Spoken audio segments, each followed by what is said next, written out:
Impression d'audience. J'ai assisté à toute cette dernière séance. Je n'avais rien vu de celles qui précédèrent.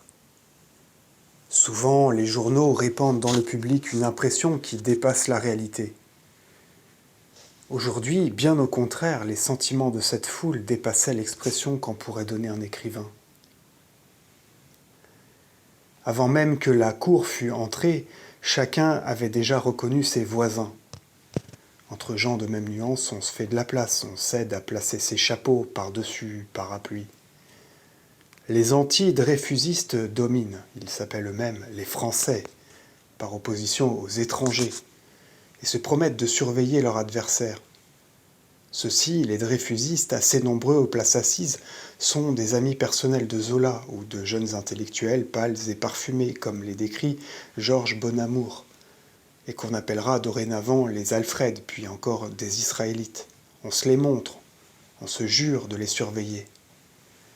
Ne va-t-on pas jusqu'à redouter que des offres d'argent aient pu être accueillies par les jurés ? Évidemment, nul argument ne saurait plus valoir sur un public ainsi prévenu. Les plus naïfs partisans de Zola, ceux-là même qui, il y a quelques semaines, voyaient le romancier acclamé par l'humanité entière et chef des destinées de la France, commencent à admettre qu'il pourrait bien être condamné à 3 mois de prison. M. Laborie parle, et l'on est unanime à reconnaître ses dons physiques prodigieux, mais cette tâche surhumaine, si elle ne brise pas sa voix, rompt tout l'ordre de son raisonnement. Il sait profiter des incidents et réplique avec une grossièreté blessante à l'avocat général, avec plus de bonheur aux huées de la foule quand elle relève ces mots malheureux et veut les interpréter contre lui. L'auditoire, c'est une meute irritée qui, au cri de « Vive l'armée !», le rejette dans le droit chemin quand il essaye de renouveler ses attaques contre ce que le clan zoliste appelle les culottes de peau.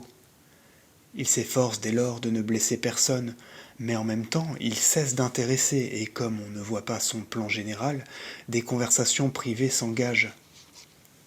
On souhaite qu'il termine et donne la parole à Clémenceau, dont on espère un ton plus stimulant. Dans cette chaleur où nous sommes debout et pressés, beaucoup se distraient à surveiller les dreyfusistes. Ils ont le bon esprit de ne pas bouger. Les femmes, pourtant, ne se peuvent contenir. L'une d'elles approuve le président quand il déclare qu'il ne permettra de manifestation ni dans un sens ni dans l'autre. Cette approbation paraît exorbitante. L'incident, mal compris, est commenté dans son entourage. Quelqu'un déclare « Pour manifester dans un lieu français, il faut d'abord savoir le français ». La forme du nez de son compagnon est gravement commentée. Il prie lui-même cette jeune dame de ne plus bouger. À plusieurs reprises, le président menace de faire évacuer la salle. Quelques anti-dreyfusistes se constituent commissaires. Ils disent « Ne manifestez pas, on nous ferait sortir, il faut que nous restions tous là ». C'est une petite communauté qui s'organise, qui fraternise, qui fait sa police pour le meilleur succès de la cause. Les heures passent et on s'ennuie. On se console en espérant Clémenceau, mais pas Albert, c'est Georges qu'on veut.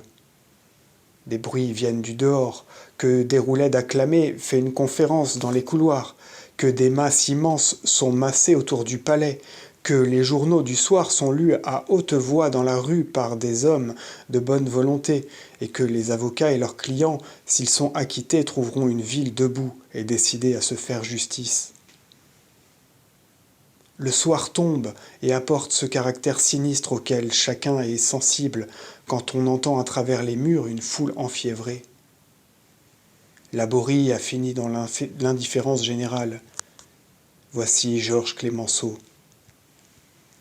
Il faut bien le dire, si dans le public le désintéressement de Zola est nettement reconnu par la grande majorité de ses adversaires, et si on considère son acte comme le témoignage fâcheux d'un amour plus ardent qu'éclairé, de faire retentir son nom, M. Georges Clémenceau, à qui l'on attribue d'une part une vision nette et d'autre part une sensibilité assez défraîchie, ne paraît pas avoir pu partager les illusions du célèbre romancier. Et le sentiment du public lui est violemment hostile. On croit pourtant le devoir apprécier. On goûte d'abord sa face blême et résolue.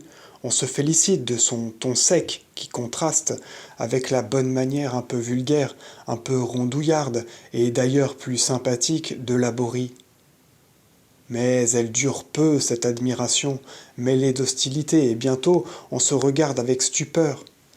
Aujourd'hui, ceux qui connaissent M. Clémenceau ne l'ont point reconnu, et ceux qui l'ignoraient n'auront pas appris à le connaître. Très probablement, il s'était promis de séduire le jury, d'effacer le caractère antimilitaire qu'avait, dès le début, l'affaire, et que Laborie a, durant les dépositions, accentué. Il prend le ton bonhomme, perd toute domination sans conquérir, car ce n'est pas dans sa manière, ni dans sa situation, les complaisances de l'auditoire. En vain les chefs improvisés qu'au cours de la journée l'auditoire s'est donné essayent-ils de maintenir l'ordre. De toutes parts les lazzi partent, et de toute qualité.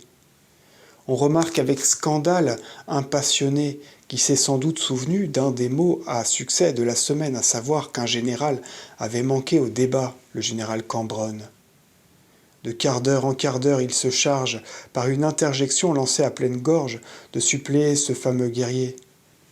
D'autres évoquent l'homme de Bournemouth. Le discours de M. Clémenceau n'irrite même pas, il déride, et l'orateur jadis si puissant n'a même pas les bénéfices de l'impopularité, qui sont souvent de forcer l'attention. Enfin, un raisonnement de bouche en bouche a circulé. Nous pouvons manifester, que reste-t-il à entendre? Peut-être une réplique du ministère public? Elle sera courte, probablement, et d'ailleurs on sera bien forcé de nous faire rentrer pour le verdict.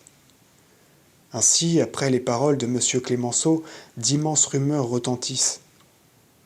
On ne fait pas évacuer pourtant, et brusquement l'avocat général prend la parole, exprime ce que tout le monde ressent, que la vraie question n'a pas été traitée, que le nom de M. Zola n'apparaît même plus dans la bouche de ses avocats, qu'après avoir outragé l'armée, la défense maintenant recule et va s'abriter derrière le drapeau. Cette brève déclaration est interrompue par de telles vociférations d'enthousiasme que l'avocat général brise court et s'assied. Chacun avec lui sent la partie gagnée. Comment serait-il possible que les jurés éprouvassent des sentiments différents de ceux qui emplissent et enfièvrent cette foule du prétoire, elle-même en communion avec la foule des couloirs et avec les foules extérieures? Quelques passionnés vont bien jusqu'à souhaiter un acquittement, parce qu'ils se figurent qu'un régime qui ne les satisfait pas, et dont M. Clémenceau, quoique momentanément vaincu, demeure une des expressions les plus importantes, ne résisterait pas à un tel défi jeté à la nation. Mais il y aurait des malheurs immédiats, des brutalités dont il serait détestable qu'un Zola, malgré son erreur, fût la victime. Puis la France n'a pas un système satisfaisant à substituer dans la République immédiatement au système parlementaire. Souhaitons que la fièvre nationale soit satisfaite par le verdict. Voici la cour, le jury, le maximum. Je renonce à décrire le tourbillon, la fraternité, la joie de cette fin de journée. Dans cet immense délire où tous se félicitaient de voir échouer la conspiration de l'étranger, quelques cris sinistres de mort ont retenti. Je ne sais si je me trompe, on était pourtant plus heureux que disposé à la vengeance. Ah, si c'était la fin de cette affreuse guerre civile! Il m'est apparu avec évidence que M. Clémenceau n'était plus en mesure de remonter le terrible courant où son lourd passé le noie. Mais si M. Zola veut bien abandonner la tâche qu'il s'est trop légèrement donnée, que la nation réprouve et que ses maladroits avocats ont d'ailleurs rendue odieuse, son caractère privé demeurant intact, ses nécrologues, plus tard, beaucoup plus tard, pourront parler brièvement et avec indulgence de ce grave incident qui a troublé ce pays, c'est vrai, mais où les braves gens se sont comptés, où les Français ont repris un sentiment plus fort de la patrie. Maurice Barrès.